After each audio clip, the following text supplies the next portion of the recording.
तो WWE draft 2024 को होने में ज्यादा कुछ टाइम बचा नहीं है। जिन लोगों को नहीं पता है, कल स्मैकडाउन के शो से ड्राफ्ट स्टार्ट होने वाला है। अब नाइट 1 के ऊपर जो है वो ऑफ कोर्स एक्साइटिंग चीज होगी, लेकिन ब्रॉक लेसनर का जो फाइनल स्टेटस है ना इस साल ड्राफ्ट के लिए, वो कुछ घंटे पहले कंफर्म हो चुका है। इसके अलावा फैंस चाहते भैया रोमन रेंस को कल स्मैकडाउन के शो के ऊपर, इसलिए ब्लड लाइन हो रहा है ट्रेंड ट्रिपल एच एरा के अंदर। तुम लोग ऑफिशियली वे में टाटा गुड बाय कह सकते हो पीजी एरा को। इसके अलावा भी और अपडेट जानने के लिए मिलेंगी। So hello everybody and welcome back to new video. लेकिन मैं वीडियो को शुरू करूंगा पहले कल होने वाले स्मैकडाउन के शो के साथ में। कल जो स्मैकडाउन है वो heritage bank centre Cincinnati Ohio के अंदर होगा। और तुम लोग को बता दो, ये जो अपडेट में तुम लोग को दे रहा हूँ ना टिकट सेलिंग वाली, ये करीबन आज से 10-15 घंटे पहले की है। 10-15 घंटे पहले स्टेटस ये था कि WWE की जो अवेलेबल टिकट्स थी वो सिर्फ 700 रह गई थी, और WWE वालों ने ऑलरेडी 10,961 जो टिकट्स है वो सोल्ड आउट कर दी थी अपने इस वाले स्मैकडाउन के शो के लिए। यानी कि टोटल 11,663 के अराउंड टिकट्स थी, जिसमें से सिर्फ 700 टिकट्स आज से 15-20 घंटे पहले बाकी रह गई थी। और मेरा ऐसा बिलीव है कि अब तक जो WWE वो 700-800 टिकट्स भी सोल्ड आउट कर पाएगी, बिकॉज सिर्फ ड्राफ्ट नहीं हो रहा है यहाँ पे। कोडी रोड्स, एजे स्टाइल्स की कॉन्ट्रैक्ट साइनिंग होगी, उसके लिए फैंस एक्साइटेड हैं ही। सीएम पंक अपीयर होंगे, और पंक ऑफ कोर्स एक बहुत बड़ा कहते हैं ना WWE वालों के लिए पॉजिटिव पॉइंट है, जिसके कारण टिकट सोल्ड आउट हो सकती हैं। और मेरे हिसाब से कल जो स्मैकडाउन की ड्राफ्ट की नाइट 1 होगी वो पूरी तरीके से सोल्ड आउट शो की ही होगी। बात मैं डोमिनिक मिस्टीरियो के बारे में कर लेता हूँ, बिकॉज जो डोमिनिक है उनकी पूरी हेल्थ वगैरह को लेकर एक अपडेट आई है सामने। तुमने देखा होगा मंडे नाइट रॉ के अंदर उनके हाथ में चोट वोट लगी हुई थी, एंड रिसेंटली जो हमारे रेसलिंग ऑब्जर्वर न्यूज लेटर है उनकी तरफ से एक अपडेट आई है सामने। इस अपडेट के अकॉर्डिंग हमारे जो डोमिनिक मिस्टीरियो है, रिसेंट टाइम में उन्हें टॉमी जॉन जो सर्जरी है और जो कि उनके एल्बो के ऊपर बेसिकली हुई है वो करवानी पड़ी है। अभी जो चीज़ें हैं वो कुछ इस तरीके से हैं कि भाई डोमिनिक की जो ऑफकोर्स कंडीशन है हल्की सी एक्चुअल में लेजिटिमेट इंजरी टाइप है, तो यहाँ पर डोमिनिक मिस्टीरियो ने सर्जरी भी करवा ले, उससे रिकवर करेंगे तब जाके तुम्हें इन रिंग कॉम्पिटिशन के अंदर दिखाई देंगे। चीज़ें स्क्रिप्टेड नहीं है, एक्चुअल में जेन्युइनली डोमिनिक को सर्जरी करवानी पड़ी है। रियली रिकवरी विशेष से मेरी तरफ से डोमिनिक मिस्टीरियो के आई रियली होप कि वो काफ़ी जल्दी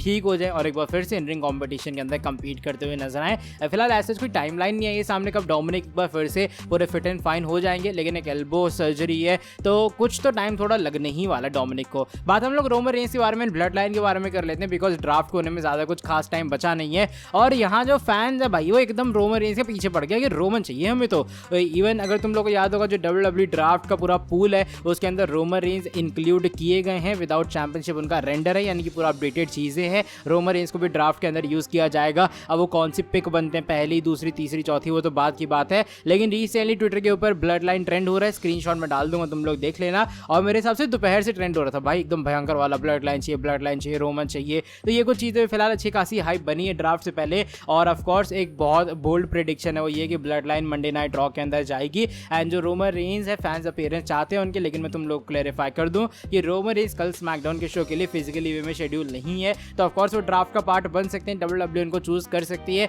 लेकिन ब्लड लाइन का एंगल कुछ ना कुछ निकल सकता है। मान लो कि रोमन ड्राफ्ट हुए, ठीक है, अब उस पर सोलो का रिएक्शन क्या आ रहा है, उस पर पॉल हेमन का रिएक्शन क्या आ रहा है, वो चीज़ें स्टोरी बन सकती हैं। लेकिन फैंस की कुछ डिमांड है रोमन रेंस को लेकर जो कि शायद वो कल तो फुलफिल नहीं होगी। बात अगली स्टोरी के बारे में करते हैं, बिकॉज ये हमारे storable assassin the game triple H के बारे में जुड़ी है। अब जो ट्रिपल एच है वो WWE कंपनी के अंदर बहुत सारे चेंजेस कर रहे हैं, लेकिन रिसेंटली हमारे डे मेल्जर का ये मानना है कि अब जो पीजी एरा है वो एक तरह का ऑफिशियली वे में एंड हो चुका है। यहाँ जो हमारे रेसलिंग ऑब्जर्वर न्यूज लेटर है वो कहते हैं भाई जो रिसेंटली कुछ चीज़ें हुई ना WWE में, जिसमें मेजर चीज़ें थी पॉल हेमन की हॉल ऑफ फेम वाली स्पीच और द रॉक और कोडी रोड्स के बीच में जो ब्लड पूरा एंगल था ना, जहाँ पर द रॉक प्रोमोस कट कर रहे थे एंड इवन खूनो खून निकाल दिया था। वो बार बार मामा रोड्स का रेफरेंस कर रहे हैं, उल्टी सीधी कहते गाली गलौज वाली चीज़ें कर रहे हैं। तो वो सारी चीज़ें ये बात प्रूव करते हैं कि शायद ट्रिपल एच एरा में अब ऑफिशियली पीजी एरा एंड हो चुका है। हाँ, अब ये चीज़ है कि मान लो आज ज़रूरत है कल नहीं है, तो ट्रिपल एच उसके हिसाब से यूज़ करेंगे। ये नहीं भाई कि AEW की तरह हर मैच में खून निकाल दिया,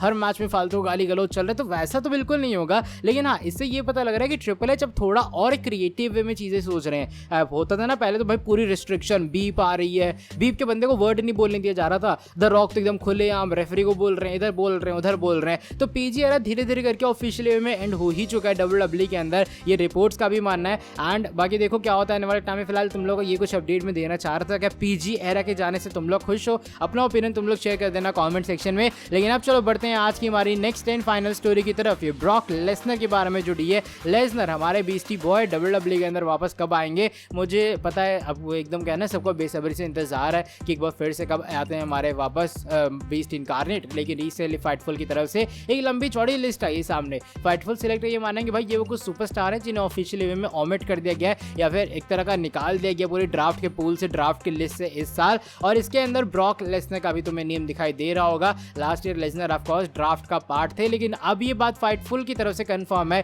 कि नहीं भाई, चीज़ें कहते हैं ना ऐसी हो चुकी हैं कि अब जो है हमारे ब्रॉक इंक्लूड नहीं होंगे ड्राफ्ट के अंदर। में भी हो सकता है लेटर ऑन टाइम WWE वाले जो हैं उनको बुला ले किसी तरीके से, और वो कहते हैं डायरेक्टली फ्री एजेंट की तरह ही उन्हें घोषित कर दी कि भाई ये बंदा फ्री एजेंट है। लेकिन अगर तुमको ड्राफ्ट में मेंशन, ड्राफ्ट में रेफरेंस, पूल के अंदर एंट्री, तो ये ब्रॉक की कल नहीं होने वाली है। तो मुझे लगा ये कुछ चीज़ें तुम लोग कंफर्म कर दी जाए। इवन तुम लोग को बता दो शार्लेट फेयर हो गए, जिमी ऊसो हो गए, ये सभी ड्राफ्ट के पूल का पार्ट नहीं है। जिमी का तो चलो वही रीज़न है कि भाई उनको रियल इंजरी हुई है, जो कि मैंने तुम लोग को एक अपडेट में भी बताई पिछले वीडियो में। शार्लेट फेयर का भी इंजरी वाला एंगल ही है। तो ये कुछ बड़े बड़े नेम्स हैं। एंड इवन ओमास भी इस साल शायद ड्राफ्ट के पूल का जो पार्ट वार्ट है वो शायद ना बनते हुए नजर आए। तो ये कुछ अपडेट ड्राफ्ट को लेकर एकदम लास्ट मिनट वाली, जो कि मुझे लगा तुम लोग को देनी चाहिए। ब्रॉक का एकदम क्लियर स्टेटस। चलो by the way that is it for today video. क्या तुम लोग एक्साइटेड हो WWE ड्राफ्ट के लिए? अपनी एक्साइटमेंट तुम लोग शेयर कर सकते हो ऑफ कोर्स कमेंट सेक्शन के अंदर। साथ ही में जो लोग चैनल के ऊपर न्यू है, सब्सक्राइब नहीं किया, सब्सक्राइब कर देना चैनल को, और बेल नोटिफिकेशन को भी कर दो ऑन। मैं तुमसे मिलता हूँ आके